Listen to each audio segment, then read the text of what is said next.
क्रियाम वैवाहिकी प्रभो तथेयुक्ता तु जनकं वसिष्ठो भगवान् ऋषि विश्वामित्रं पुरस्कृत्य सतानंद च धार्मिका प्रपामध्ये तु विधिवत् वेदीं कृत्वा महातपाः अलंचकार ताम वेदी गंधपुष्पैः समन्ततः सुवर्ण पालिकाभिश्च चित्रकुंभैश्च सांकरैः अंगुरारादयैः सरावैश्च धूपपात्रैः सधूपकैः शंखपात्रैस्त्रवैस्त्राभिः पात्रैर्ध्यादिपूजितैः लाजपूर्णैश्च पात्रीभिरतैरपसंस्कृतैः दर्भे समैः समास्तीर्य विधमन्मन्त्रपूर्वकम् अग्निमाधाय तं वेद्या विधिमन्त्रपुरस्कृतम् जुहावग्नौ महातेजा वसिष्ठो मुनिपुङ्गवः ततः सीतां समानीय सर्वाभरणभूषिताः समक्षमग्ने संस्थाप्य राघवाभिमुखो तदा अब्रवीजनको राजा कौसल्यानन्दवर्धनम् इयं सीता मम सुता सह धर्मचरी तथा प्रतीक्षिणेनाम भद्रं ते पाणिं गृह्णीष्व पाणिना पतिव्रता महाभागा छायेवानुगता सदा। जनक जी महाराज ने हाथ में चल्ली कुशा लिया, सीता जी के हाथ को अपने हाथ में लिया और राम जी ने नीचे हाथ लगाया है। और जनक जी महाराज कहते हैं कि मैं जनक दसों दिशाओं को, अग्नि को साक्षी मान करके अपनी बेटी जानकी जी को, राम जी को कन्यादान के रूप में मैं समर्पित करता हूं। और इसके बाद राम जी ने क्या कहा? राम जी ने कहा, मैं राम दशरथ नंदन राम दसों दिशाओं को, अग्नि को साक्षी मान करके जनक जी की बेटी जानकी जी को कन्यादान के रूप में स्वीकार करता हूं। इत्युक्त्वा प्रक्षिपदन् राजा मंत्रपूतं जलं तदा साधु साध्विति देवानां मिश्रेणां वदतां तदा। पाणी ग्रहण संस्कार हुआ, पाणी ग्रहण संस्कार हुआ और इसके बाद होम होता, विधिवत होम। होम के बाद क्या हुआ? बोले विधिवत गांठ जोड़ी, गठबंधन भया। गठबंधन के बाद भामरी होने लगती है, भामरी हुई, फेरा हुआ। भामरी पड़ने के बाद मुनियों ने राम जी को आदेश दिया, राम अब आप सीता जी के मांग में सिंदूर डालेंगे।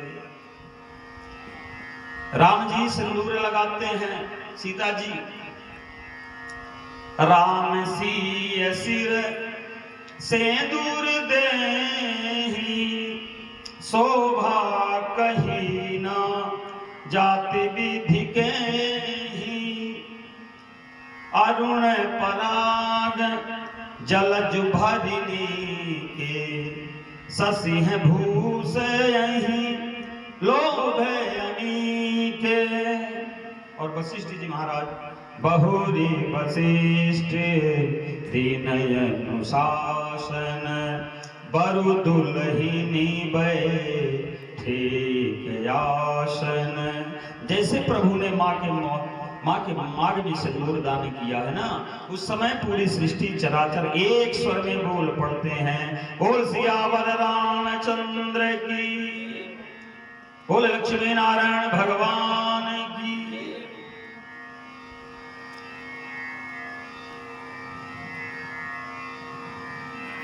यहाँ पर मिथिला के साधु संत महात्मा पुर नर नारी सब बड़े आनंद से और खूब आनंद मना रहे हैं। विवाह हुआ, विवाह के बाद सारी जब क्रियाएं जब पूर्ण हो जाती हैं, प्रातः सुबह जब हो जाता है तो भगवान को कोहबर में ले जाया जाता है। कोहबर की परंपरा जो है वो बड़ी दिव्य है।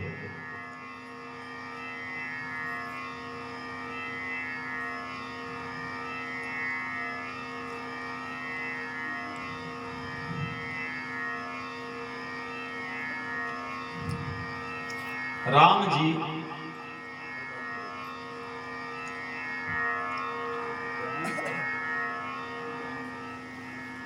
श्री राम जी का जो अवतार है ना,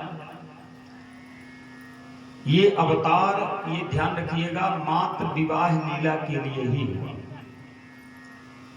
अवतार के जितने प्रयोजन बताए जाएं, मतलब क्या कहते हैं, विप्रधेनु सुर संतहित लीन है मनुज अवतार, वो सब ठीक है, अपनी अपनी जगहों पर सब बातों का महत्व है। लेकिन भावुक जन कहते हैं कि भगवान श्री राम का अवतार तो एकमात्र विवाह लीला के लिए ही हुआ, एकमात्र विवाह लीला के लिए हुआ। क्यों? बोले अन्य जितने अवतार हैं उन अवतारों में भगवान का जो विवाह है वो विवाह लीला नहीं हुआ। याद करिए सभी अवतारों को, कोई भी अवतार में विवाह लीला नहीं हुआ, बाकी सब लीला हुई, लेकिन एक विवाह लीला नहीं हुई। एकमात्र राम विवाह में लीला हुई। किसी अवतार में भगवान की लीला नहीं हुई। कृष्ण अवतार में भई, लेकिन कृष्ण अवतार के विवाह में तो सभी लोग जानते हैं लीला कैसी हुई। विवाह लीला कहीं ससुर के साथ पटकी पटका तो कहीं साले की खोपड़ी फूटी, यही हुआ भगवान गोविंद के विवाह में। हाय तोबा मस्ती है, तब भगवान का विवाह होता है, इसे नहीं साधारण हाल मुसल खूब चला। इसमें भी पत्नी का हरण करना पड़ा उतने पर। जितने विवाह किए भगवान सबका हरण करके ही लाए हैं। रुक्मणी को भी हरण करके लाए हैं, जामवंती को पाने के लिए देखे न। दूसरा विवाह जो भगवान का हुआ, जामवंती को पाने के लिए जामवंत जी से 28 दिन तक मल युद्ध हुआ। 28 दिन तक युद्ध होता रह गया। बताइए, महीनों भर युद्ध हुआ तब जामवंती प्राप्त हुई। सत्यभामा मिली तो सत्यभामा मिली तो वह भी केवल समझौता के तौर पर, ऐसे नहीं मिल गई। समझौता का मतलब सत्राजित के मन में जो एक अपवाद का कारण बन गया था, श्यामंतक मणि की चोरी। तो कन्हैया के विवाह तो सब ऐसे ही हुए। विवाह तो मात्र हुआ तो राम जी का हुआ। महाराज अद्भुत विवाह। इसलिए भक्तजन कहते हैं कि विवाह लीला के लिए ही राम जी का अवतार हुआ। क्यों? बोले एक बार लक्ष्मी मैया अनेक लोगों को भ्रमण करती हुई बैकुंठ गई। जब लक्ष्मी मैया बैकुंठ गई तो भगवान ने पूछा कि देवी अनेक लोकों में आपने भ्रमण किया, क्या क्या अनुभव आपने किया, कुछ बताओ तो। आपका संस्मरण जो भी है अपना बताइए। तो लक्ष्मी जी ने कहा कि प्रभु दुनिया में मैंने सब देखा, इतना घूमा, दुनिया में सब देखा, सबके जीवन में बड़े बड़े उत्सव हमने देखा, पर आपके जीवन में हमने कोई उत्सव नहीं देखा। ये लक्ष्मी जी कहती हैं वैकुंठनाथ पति से। तो हे देवी, आप कौन सी लीला देखनी चाहती हैं? उन्होंने कहा कि बस वही जो जीवन में सबसे महत्वपूर्ण है, विवाह लीला। पूरी दुनिया अपनी अपनी विवाह उत्सव मनाती है, पर हमारे बीच में कोई विवाह उत्सव नहीं। हमने देखा कि सब लोग विवाह के वर्षगांठ मनाते हैं, हमारे आपके विवाह की कोई वर्षगांठें नहीं होती। तो भगवान उस समय मुस्कुराने लगे। चलिए ठीक है, हमारा आपका कभी विवाह नहीं हुआ है, तो चलो व्यवस्था करें। अब भगवान ये भी कहते हैं कि जब विवाह नहीं हुआ तो वर्षगांठ कहां से मने? नारायण क्यों नहीं हुआ? नारायण और जो भगवती लक्ष्मी हैं वो नित्य दंपत्ति हैं अनादिकाल से। ऐसा नहीं कि लक्ष्मी जी का भगवान से विवाह हुआ तो उनकी पत्नी बन गई। भगवान अनादि और लक्ष्मी भी अनादि, दोनों का संबंध अनादि है, दिव्य दंपत्ति अनादि है। तो भगवान ने कहा कि वैकुंठ में तो हमारे विवाह की वर्षगांठ हो ही नहीं सकती। विवाह वर्षगांठ वैकुंठ में तो संभव ही नहीं है। तो विवाह के वर्षगांठ का उत्सव कहां से होगा कि लोग आनंद का अनुभव करें? बोले इसके लिए तो धरती पर चलना पड़ेगा। तो लक्ष्मी जी ने कहा कि चाहे जहां भी चलना पड़े, लेकिन आप ऐसी कुछ व्यवस्था कर दीजिए कि हमारी भी वर्षगांठ मनाई जाए। चलिए हम भी धरती के लिए चलने को तैयार हैं, धरती में अवतार लेंगे, हमारा धूमधाम से विवाह होगा। विवाह के बाद प्रतिवर्ष हमारा जो है धूमधाम से वर्षगांठ मनाया जाएगा। तो लक्ष्मी जी ने कहा कि ये उपाय ठीक है, चलिए। तो भगवान ने कहा कि हमने तो तय कर लिया। क्या? हमने तय कर लिया कि हमें अयोध्या में प्रकट होना है। पितरम रोचयामास तदा दशरथम नृपा, दशरथ के यहाँ। तो किशोरी जी ने कहा कि आप अगर अयोध्या में प्रकट होंगे तो हम भी तय कर लिए। क्या? मैं तय कर लिया कि जनकपुर में प्रकट होंगे। बोले साथ में नहीं। राम जी ने कहा साथ में नहीं, हमारे बाद आना। क्यों? इसलिए कि हम तुम साथ ही अगर प्रकट होंगे तो विवाह ठीक ठाक से हो नहीं पाएगा, जोड़ी एकदम बराबर रहे। इसलिए मैं पहले जा रहा हूं, इसके बाद तुम आना। इसलिए भगवान के प्राकट्य के 6 वर्ष बाद जानकी जी का प्राकट्य हुआ। 6 वर्ष बाद जानकी जी ने भगवान के वियोग का अनुभव कैसे सहन किया? जब राम जी आ गए 6 वर्ष पहले वैकुंठ से धरती पर, तो बताइए इस किशोरी जी क्या करेंगी अकेले वहां लक्ष्मी वैकुंठ में? 6 साल कम होता है।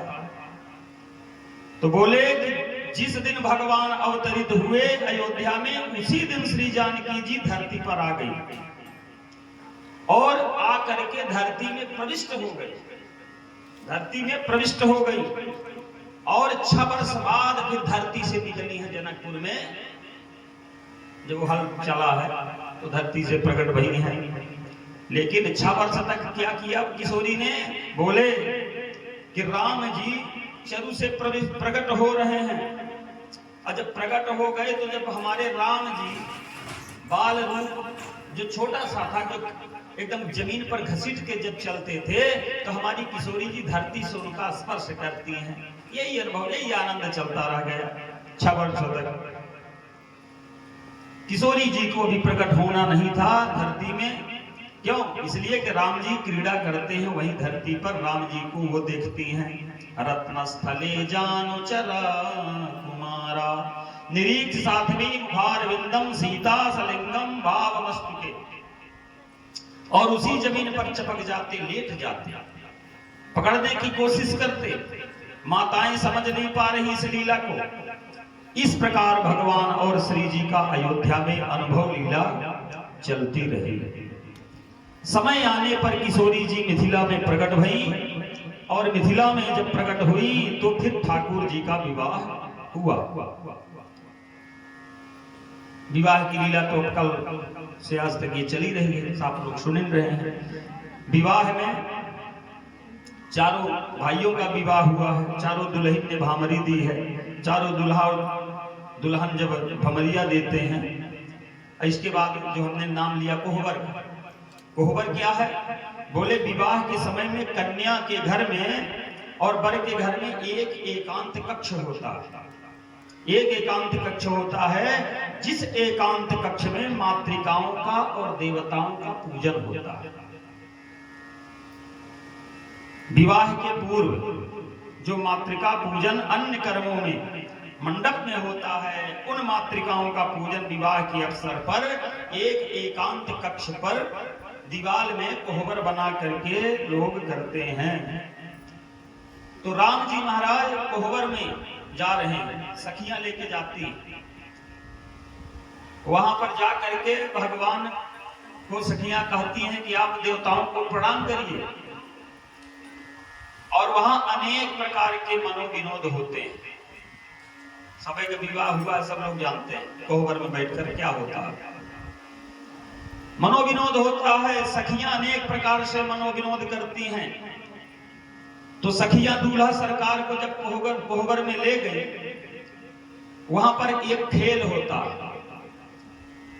खेल में कौन जीता कौन हारा, वर वधू को खेलने को कहा जाता है। वहां पर कोई खेल वहां पर होता है।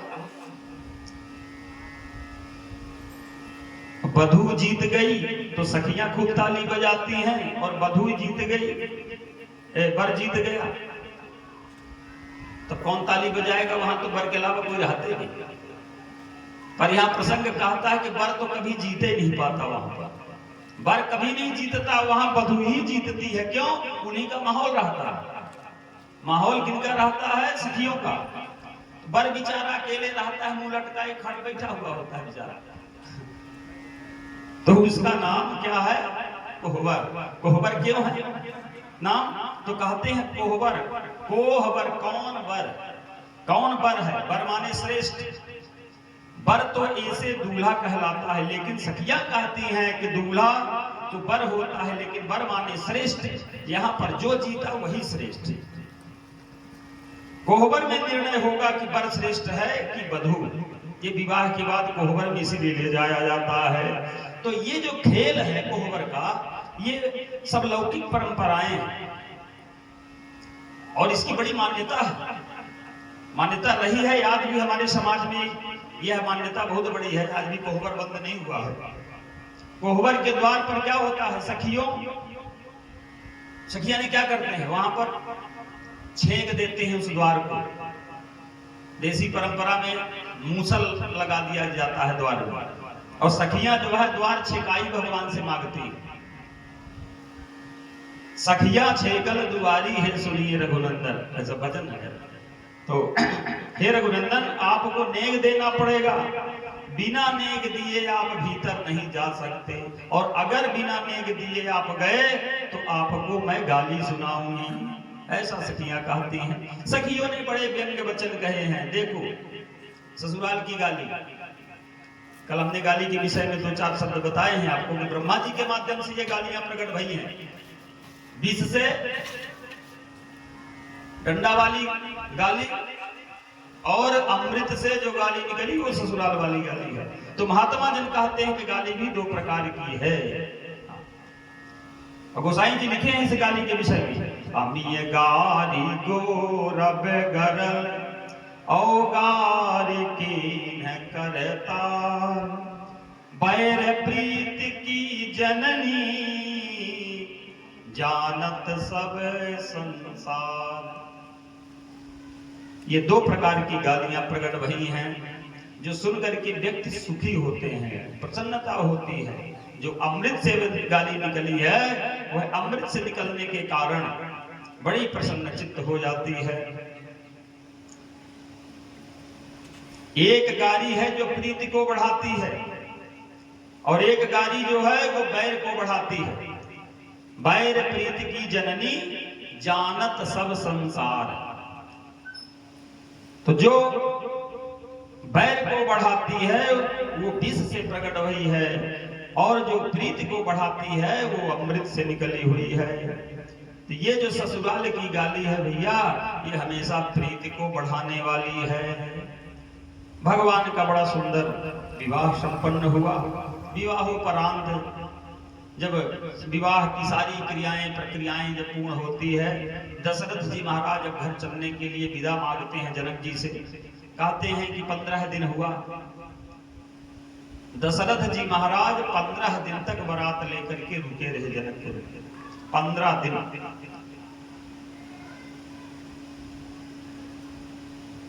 अब वाला विवाह नहीं कि घंटे में पहुंची बारात, बफा सिस्टम की रस्म पूरी हुई, साहब ले गए गाड़ी भाग गए। अभी कुछ समय पहले तो 3 दिन तक बसी होती थी, वो भी बंद होगा। तो अब 2 घंटा 4 घंटा वाला 1-1.5 घंटे के अंदर विवाह की प्रक्रिया पूर्ण हो जाती है। सारे बाराती भक्ति घर चले जाते हैं। धन्य विवाह याद है। तो सारे विवाह की क्रियाएं जो है भगवान नारायण की संपन्न हुई। दशरथ जी महाराज जब वहां से चलते हैं, अनंत आनंद आशीर्वाद दे करके वशिष्ठ जी महाराज वहां से चलते हैं। दहेज बहुत मिलते हैं, बहुत दहेज, इतना दहेज मिलता है कि जिसकी प्रशंसा यहाँ पर रामायण में इतना की गई है। वशिष्ठ जी महाराज ने खूब आशीर्वाद दिया। बड़े बड़े आनंद उत्सव हर्षोल्लास तो यहाँ मनाया जा रहा है। कहाँ? अयोध्या में। राजा दशरथ जब अयोध्या पहुंचते हैं, बारात वापसी होती है, क्या कहते हैं वाल्मीकि जी महाराज? चोदयामास तम सेना जगामासु ततः पुरी पताका ध्वजनीम रम्याम तूर्यो घुष्ट नित्यादितम। अयोध्यापुरी में सब ओर से ध्वजा पताकाएं लहरा रही थी। सड़कों पर जल का छिड़काव हो रहा है। पूर्ववासी मनुष्य हाथों में मांगलिक वस्तुएं लेकर के खड़े हुए हैं। इस प्रकार जन समुदाय अलंकृत हुई अयोध्या में। श्री महाराज दशरथ जब प्रवेश करते हैं, बड़ा आनंद उत्सव मनाया जाता है। ननंद स्वजनई राजा गृहे कामई स्वपूजिता कौसल्या चा सुमित्रा चा कैकेयी चा सुमध्यमा वधू प्रतिगृहे युक्ता यश्चान्या राजवयोचिता। तीनों माताओं ने चारों बहुओं को पालकी से उतारती हैं और मंगल गीत गाती हुई अंतःपुर में ले जाती हैं। और अंतःपुर में ले जाकर के क्या करती हैं? देवयतनान्यासु सर्वास्तां प्रत्यपूजयन् अभिवाद्या विवादश्च सर्वा राजसुतास्तदा। सभी माताओं ने देव मंदिरों में ले जाकर के उन बहुओं से देवताओं का पूजन करवाया और नववधू रूप में आई हुई उन सभी राजकुमारियों ने वंदनीय सास ससुर आदि के चरणों में प्रणाम किया और अपने पति के साथ एकांत में रह करके वे सब की सब बड़े आनंद से समय व्यतीत करने लगे। भगवान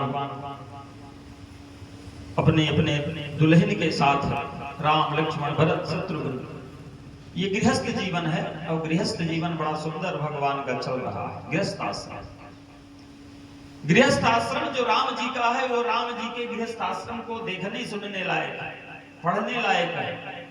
उनका अनुसरण प्राणी मात्र को करना चाहिए। दशरथ जी महाराज जब बहुत काल बीत गया तो अपने पुत्र भरत से कहा कि हे बेटा, आज 5 दिन हुआ तुम्हारे मामा जी यहाँ आए हैं। इनके मामा का क्या नाम है भरत जी के? युधाजित। युधाजित 5 दिन से ठहरे हुए हैं, तुम्हें लेने आए हैं भरत जी। तो कई दिन से यहाँ ठहरे हुए हैं। तत्पश्चात जब पिता ने ऐसा कहा तो भरत जी ने उनसे पूछा कि पिताजी हमें क्या करना? उन्होंने कहा कि जब बुलाने आए हैं तो चले जाओ। तो पिताजी के आज्ञा का पालन करते हुए भरत जी, पिता की आज्ञा अनुसार भरत जी शत्रुघ्न के साथ अपने मामा युधाजित के साथ कहां पहुंचे? कैकेय देश। कैकेय देश पहुंचे और इधर भरत के चले जाने पर श्री राम और लक्ष्मण उन दिनों अपने देवोपम पिता की सेवा पूजा कर रहे हैं। दशरथ जी महाराज पूजा में संलग्न है, सेवा कर रहे हैं। गते च भरते राम लक्ष्मणस्य महाबला पितरं देव संकासं पूजयामास तुस्तदा।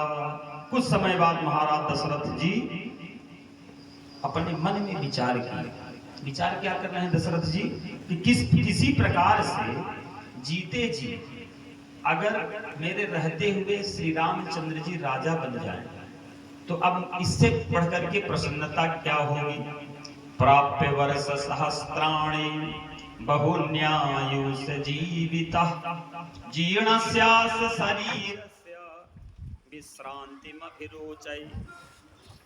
अनेक हजार वर्षों की आयु पा करके जीवित रहते हुए अपने इस दशरथ जी कहते हैं कि अपने इस जरा जीर्ण शरीर को अब मैं विश्राम देना चाहता हूं।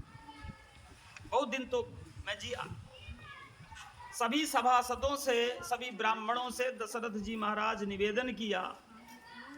किससे किया? वामदेव जी से किया, वशिष्ठ जी महाराज से किया, बहुत सारे ऋषि जो भी हैं दशरथ वहां अयोध्या में। चैत्र श्रीमान यामासम पुण्य पुष्पिकानन यौवराज्याय रामस्य सर्ववेपोपकल्प्यताम्। दशरथ जी कहते हैं उन ऋषियों से, हे भगवान, यह चैत्र मास है, बड़ा सुंदर पावन महीना है, पवित्र है, इसमें सारे वन उपवन खिल उठे हैं।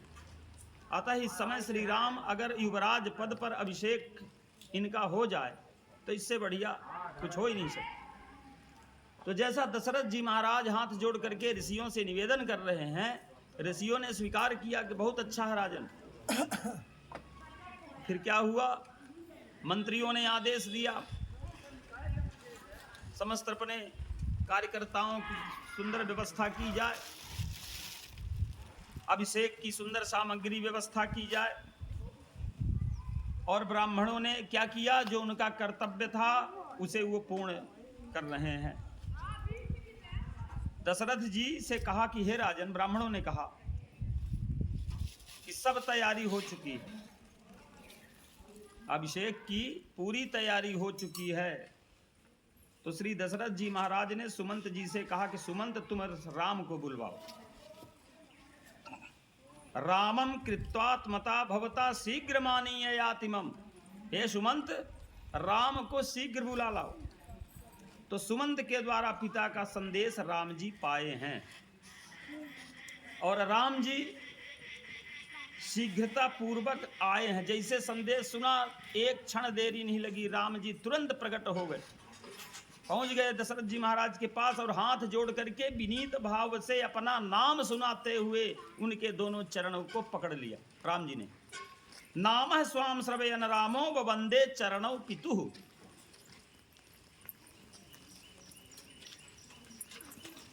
श्री महाराज दशरथ राम को तुरंत उठाया है और छाती से लगाया। उस समय राजा ने क्या किया? उन श्री रामचंद्र जी के मणि जटित सुवर्ण से भूषित एक परम सुंदर सिंहासन में बैठने के लिए आज्ञा दी और बोले, राम से दशरथ जी बोलते हैं, ज्येष्ठ जामासि में पत्न्या सदृश्याम सदृशा सुतः उत्पन्नस्त्वं गुणज्येष्ठो मम रात्माजयं प्रियः त्वया यत् प्रजास्येम स्वगणैरनुरञ्जिता तस्मात्त्वा पुष्पयोगेन यौवराज्यमपाप्नुहि। बेटा श्री राम, तुम्हारा जन्म मेरी बड़ी महारानी कौशल्या के गर्भ से हुआ है। तुम माता के अनुरूप उत्पन्न हुए हो, अतः मेरे प्रिय पुत्र हो।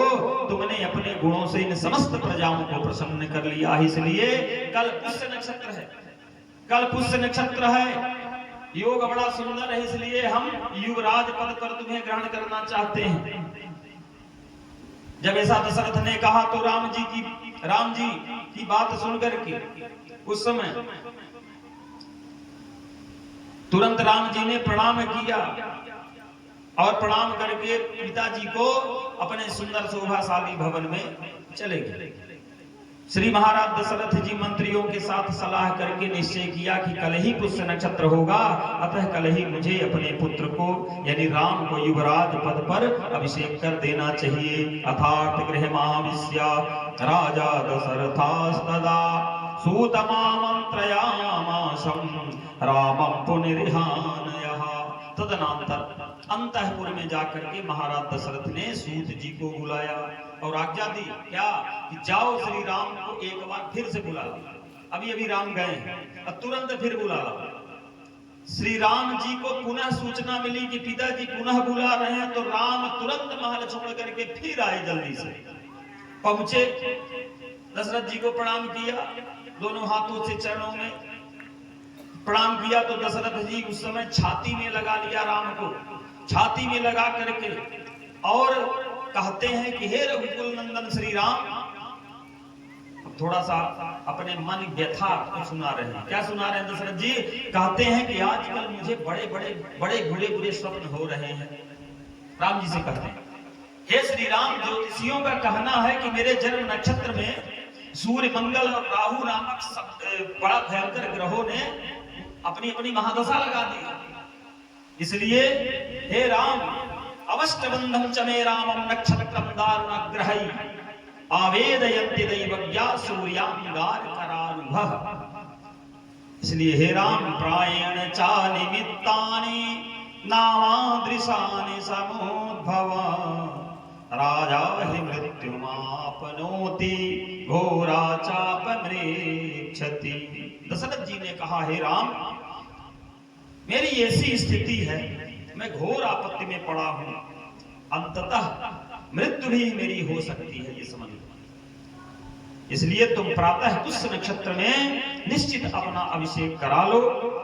और राम जी ने क्या कहा कि हे पिताजी, जैसी आपकी आज्ञा। यूं कह करके फिर से राम चले गए। इतने में जब राम जी जब चले गए तो दशरथ जी ने कहा, राम, इतने जल्दी भरत को कैके देश से बुलाया नहीं जा सकता। अपनी सफाई दे दिए तुरंत, भरत को बुलाया नहीं जा सकता। क्यों? कि भरत जो है अपने ननिहाल चले गए हैं और कैके देश जाने के लिए कम से कम दूत को भेजेंगे तो 6 दिन लगेंगे। 6 दिन जाना, 6 दिन आना, मतलब 12वां दिन लग जाएगा। इसलिए 12 दिन तक मैं प्रतीक्षा नहीं कर सकता। हे राम, तुम अपना अभिषेक करा। यहाँ तुम्हारे ससुर जनक जी महाराज उपस्थित हैं और ससुर जी महाराज रहेंगे और तमाम ऋषि महात्मा हैं, इनके माध्यम से अभिषेक हो जाएगा। इसलिए हे राम, तुम्हारा कल राज्य अभिषेक हो जाएगा। बाद में यह शुभ समाचार जब लोग सुनेंगे अयोध्या के पूर्ण नर नारी तो बहुत प्रसन्न होंगे। भगवान श्री राम ने कहा, हे पिताजी, जैसी आपकी इच्छा। और दशरथ जी महाराज के मन में थोड़ा संदेह भी था। राम जी जब चले गए, क्या संदेह है मन में? मन में संदेह ये है कि भरत अगर यहाँ रहेंगे, भरत यहाँ अगर रहेंगे तो हो सकता है कि राम का राज्याभिषेक टल जाए। ये संदेह है। क्यों? दशरथ जी ने जब महारानी कैकेयी से विवाह किया था तो उस समय महारानी कैकेयी के जो पिता थे उनको वचन दिया था दशरथ जी ने। क्या वचन दिया था दशरथ जी ने? ये वचन दिया था कि महाराज, जब कैकेयी से जो बेटा पैदा होगा उसको मैं राजा बनाऊंगा। ये वचन दिया था दशरथ ने। उसको मैं अपना उत्तराधिकारी बनाऊंगा।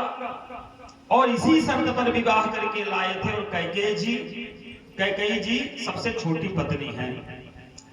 और कौशल्या कौन है? प्रथम है, द्वितीय सुमित्रा है और तृतीय पत्नी महारानी कैकेयी हैं। और कैकेयी से महाराज दशरथ ने जो विवाह किया है, इस विवाह में दशरथ जी ने स्वयं इस संबंध की याचना की थी। अच्छा, जब दशरथ जी के 2 विवाह हो चुके थे, लेकिन जब उन पत्नियों से जब संतान नहीं पैदा हुई तो महारानी कौशल्या से और महारानी सुमित्रा से, तो एक बार दशरथ जी के मन में बड़ी ग्लानि हुई। दशरथ जी एक दिन घूमते घूमते यात्रा करते हुए पहुंच गए कहां? कैके देश। जब कैकेयी देश पहुंचे तो कैके देश के जो महाराजा हैं, दशरथ को जब जाने के लिए आए हैं दशरथ जी अयोध्या के, तो बड़ा स्वागत सत्कार किया कैके महाराज ने। और दशरथ जी महाराज कई दिनों तक वहां रुके रहे। एक दिन महाराज दशरथ बैठे थे ऐसे द्वार पर, तो एक सुंदर कन्या जो है, एक सुंदर राजकुमार, यूं कहिए कि राजकुमार, एक सुंदर राजकुमार के समान कोई व्यक्ति घोड़े पर बैठ करके तलवार लिए हुए तड़ तड़ करके आया और महल के अंदर प्रवेश कर गया। पगड़ी बंधा हुआ था, पुरुष वाला पूरा वस्त्र था। उसकी अश्व चालन की कला को देख करके, उसके पुरुष वेश को देख करके दशरथ जी को बड़ा आश्चर्य हुआ। बड़ा आश्चर्य हुआ। दशरथ जी ने पूछा, राजन ये अभी भी महल के अंदर जो व्यक्ति गया है कौन है? आपके पुत्र को तो मैं जानता हूं, ये आपका पुत्र तो नहीं है। तो जब आपका ये पुत्र नहीं है तो ये पराक्रमी पुरुष है कौन? तो महाराज कैकेयी नरेश ने मुस्कुराए और हंसने लगे। उन्होंने कहा, हे राजन ये पुरुष नहीं है, ये मेरी बिटिया है, ये मेरी बिटिया है, ये इसका जो वेश है वो पुरुष का है। महाराज कैकेयी नरेश ने कहा, ये मेरी बेटी है और इसका नाम है स्वरूपा। कैकेयी का नाम क्या है? स्वरूपा। कैकेयी जी का असली नाम स्वरूपा है। ये तो कैकेयी देश की है, इसलिए इनका कैकेयी देश के हिसाब से नाम पड़ा। अभी जैसे घरों में जैसे 4 बहुएं हैं तो उनका नाम ऐसे पढ़ी जाता है, जो जिस गांव से आती है, मंदरे वाली, मलदेवा वाली, फलाना ढिकाना, तो ऐसा हो जाता है। तो कहने का नाम कि इसका नाम है स्वरूपा। जैसा नाम वैसा ही दिव्य महारानी कैकेयी का, उसके साथ कन्या होते हुए भी उन पुरुषों का सारा गुण उसके पास। मतलब अस्त्र शस्त्र चलाना, इस अस्त्र चलाना बड़ी कला थी कैकेयी के अंदर। रथ की सवारी बड़ी जोरदार। दशरथ जी के मन में बड़ा आश्चर्य हुआ और कह दिए तुरंत कैकेयी राजा से, हे महाराज मेरे मन में कुछ चल रहा। उन्होंने कहा, बोलिए। उन्होंने कहा कि अपनी बिटिया का विवाह अगर मेरे साथ आप कर देते, बिटिया का हाथ मुझे दे देते, कारण कि युद्ध कला में प्रवीण है और मैं भी चाहता हूं कि हमारे घर में कोई रानी ऐसी भी रहे जो वीर हो, वीरांगना हो। तो कैकेयी महाराज ने उनके प्रस्ताव को स्वीकार कर लिया और कह भी दिया कि मैं आपके प्रस्ताव को तब स्वीकार करूंगा जब आप मेरी बिटिया से जो प्रथम पुत्र पैदा होगा उसको आप अपने राज्य का उत्तराधिकारी बनाओगे। तो दशरथ जी ने कहा, इसमें कौन सी बड़ी बात, हमारे घर में पुत्र तो कोई है नहीं, और जब भी तुम्हारी बिटिया से पुत्र पैदा होगा वही तो उत्तराधिकारी है। ऐसा दशरथ जी महाराज ने वचन कैकेयी महाराज को दे दिया और विवाह हुआ, लेके चले आए। आज ये समस्या खड़ी हुई। आज महाराज का मुंह लटका हुआ है। लटका हुआ मुंह को देख करके कैकेयी ने कहा कि महाराज आपका मुंह लटक जाता है। आज कई दिन से मैं देख रही हूं कि जब भी मुझे आप देखते हो तो आपका मुंह जो है लटक जाता है, आपके तो पसीना छूट जाता है, बात क्या है? तो दशरथ जी महाराज ने वहां पर कैकेयी को सारा घटना बताई। घटना क्या है कि भाई जो देसी परंपरा है वो परंपरा ये है कि घर का जो ज्येष्ठ पुत्र हो वही राजा बनेगा, ये नियम है। तो नियम का पालन करूं कि उस वचन का पालन करूं, ये सारी समस्या कैकेयी को सुना देते हैं दशरथ जी। तो ऐसे सब वचनों को सुन करके कैकेयी ने कहा कि महाराज बस इतनी छोटी सी बात लेकर के आप पसीना पसीन हो जाते हैं, क्यों चिंता करते हैं आप इसकी चिंता छोड़िए, मैं आपको बताती हूं। और कैकेयी ने क्या किया, तुरंत कहा महाराज से कि महाराज राम को तुरंत बुलाया। कैकेयी ने अब बुलाया, राम को अपनी गोद में लिया कैकेयी ने और कह दी कैकेयी कि आज से मैं इस राम को मैं अपने गोद लेती हूं। राम को कैकेयी ने गोद ले लिया और कह दिया दशरथ से कि अब ये मेरा असली पुत्र है। तो महाराज एक काम करिए, आप इसको राजा बना दीजिए। तो राजा भी बना देंगे तो ये बड़ा पुत्र हो जाएगा, हमारे पिताजी का वचन भी पूर्ण हो जाएगा। तो उस समय जो है कैकेयी ने ये वचन बोल करके राजा को संतुष्ट कर दी कैकेयी। तो उस समय तो कर दी, लेकिन आज की जो समस्या है दशरथ जी महाराज के मन में वो बात कांटा लग रहा कि भरत जी है नहीं। अब कैकेयी कह तो दी है पर पता नहीं, कह देना और उसको निभा देना ये बहुत बड़ी बड़ी बात हो जाती है। तो दशरथ जी महाराज भले ही आज राजा राम को युवराज पद कल प्रातः करेंगे, लेकिन रात भर इनको नींद अब आ नहीं रही है इनके चित्त में। किम न चित्तम मनुष्याणाम अनित्य में चामति। दशरथ जी कहते हैं कि मनुष्य का मन ये स्थिर कभी नहीं रहता, आज मन कुछ कहता है कल वो बदल जाता है। दशरथ जी ने कहा मनुष्य का चित्त अनित्य है, इसलिए हे राम अभी तक तो सब ठीक है, लेकिन कल क्या होगा पता नहीं।